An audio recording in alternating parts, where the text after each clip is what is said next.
പുറപ്പാട് അധ്യായം 3. മോശയെ വിളിക്കുന്നു. മോശ തൻ്റെ അമ്മായിയപ്പനും മിദ്യാനിലെ പുരോഹിതനുമായ ജത്രോയുടെ ആടുകളെ മേയിച്ചു കഴിയുകയായിരുന്നു. അവൻ മരുഭൂമിയുടെ മറുഭാഗത്ത് ആടുകളെ മേയ്ക്കവേ ദൈവത്തിൻ്റെ മലയായ ഹോറോബിൽ എത്തിച്ചേർന്നു. അവിടെ ഒരു മുൾപടർപ്പിൻ്റെ മധ്യത്തിൽ ജ്വലിച്ചുയർന്ന അഗ്നിയിൽ കർത്താവിൻ്റെ ദൂതൻ അവന് പ്രത്യക്ഷപ്പെട്ടു.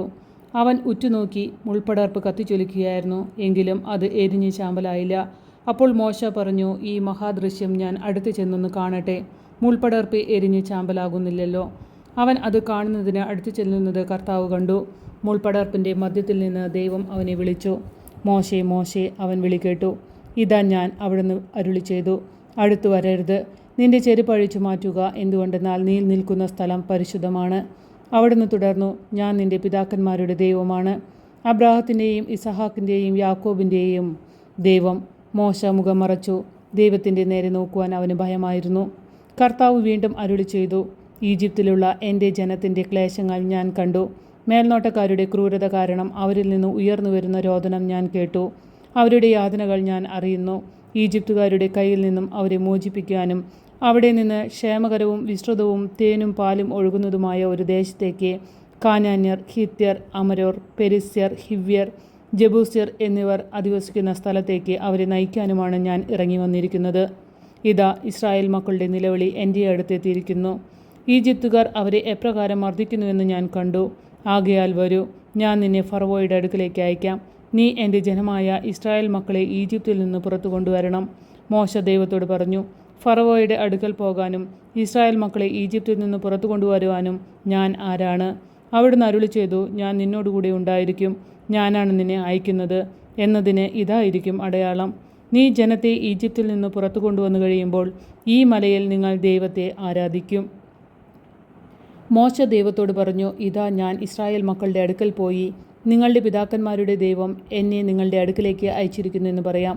എന്നാൽ അവിടുത്തെ പേരെന്തെന്ന് അവർ ചോദിച്ചാൽ ഞാൻ എന്തു പറയണം? ദൈവം മോശയോട് അരുളി ചെയ്തു, ഞാൻ തന്നെ. ഇസ്രായേൽ മക്കളോട് നീ പറയുക, ഞാനാകുന്നവൻ എന്നെ നിങ്ങളുടെ അടുത്തേക്ക് അയച്ചിരിക്കുന്നു.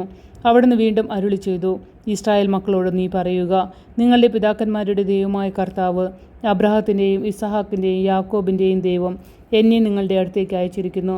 ഇതാണ് എന്നേക്കും എൻ്റെ നാമധേയം. അങ്ങനെ സർവ്വപുരുഷാന്തരങ്ങളിലൂടെയും ഈ നാമധേയത്താൽ ഞാൻ അനുസ്മരിക്കപ്പെടണം. നീ പോയി ഇസ്രായേൽ ശ്രേഷ്ഠന്മാരെ വിളിച്ചുകൂട്ടി പറയുക, നിങ്ങളുടെ പിതാക്കന്മാരുടെ ദൈവമായ കർത്താവ്, അബ്രാഹത്തിൻ്റെയും ഇസഹാക്കിൻ്റെയും യാക്കോബിൻ്റെയും ദൈവം പ്രത്യക്ഷപ്പെട്ട് എന്നോട് അരുളി ചെയ്തു, ഞാൻ നിങ്ങളെ സന്ദർശിക്കുകയും ഈജിപ്തുകാർ നിങ്ങളോട് പ്രവർത്തിക്കുന്നത് കാണുകയും ചെയ്തിരിക്കുന്നു. നിങ്ങളെ ഈജിപ്തിലെ കഷ്ടതകളിൽ നിന്ന് മോചിപ്പിച്ച് കാനാർ, ഹിത്യർ, അമരോർ, പെരിസ്യർ, ഹിവ്യർ, ജബൂസ്യർ എന്നിവരുടെ നാട്ടിലേക്ക് തേനും പാലും ഒഴുകുന്ന ദേശത്തേക്ക് കൊണ്ടുപോകാൻ ഞാൻ നിശ്ചയിച്ചിരിക്കുന്നു. നീ പറയുന്നത് അവർ അനുസരിക്കും. ഇസ്രായേൽ ശ്രേഷ്ഠന്മാരോടൊന്നിച്ച് നീ ഈജിപ്തിലെ രാജാവിൻ്റെ അടുക്കൽ ചെന്ന് പറയണം, ഹെബ്രായരുടെ ദൈവമായ കർത്താവ് ഞങ്ങളെ സന്ദർശിച്ചിരിക്കുന്നു.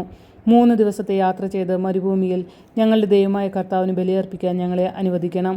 കരുത്തറ്റ കരം കൊണ്ട് നിർബന്ധിച്ചാലല്ലാതെ ഈജിപ്തിലെ രാജാവ് നിങ്ങളെ വിട്ടയക്കില്ലെന്ന് എനിക്കറിയാം. ഞാൻ കൈനീട്ടി അത്ഭുതങ്ങൾ പ്രവർത്തിച്ച് ഈജിപ്തിനെ പ്രഹരിക്കും. അപ്പോൾ അവൻ നിങ്ങളെ വിട്ടയക്കും. ഈജിപ്തുകാരുടെ ദൃഷ്ടിയിൽ ഈ ജനത്തോട് ഞാൻ ബഹുമാനം ഉളവാക്കും. ഇങ്ങനെ നിങ്ങൾ പുറപ്പെടുമ്പോൾ ഒന്നുമില്ലാത്തവരായി പോകേണ്ടി വരില്ല. ഓരോ സ്ത്രീയും തൻ്റെ അയൽക്കാരിയോടും തൻ്റെ വീട്ടിൽ അതിഥിയായി പാർക്കുന്നവളോടും സ്വർണവും വെള്ളിയും കൊണ്ടുള്ള ആഭരണങ്ങളും വസ്ത്രങ്ങളും ചോദിച്ചു വാങ്ങണം. അവ നിങ്ങളുടെ പുത്രീപുത്രന്മാരെ അണിയിക്കണം. അങ്ങനെ നിങ്ങൾ ഈജിപ്തുകാരെ കൊള്ളയടിക്കണം.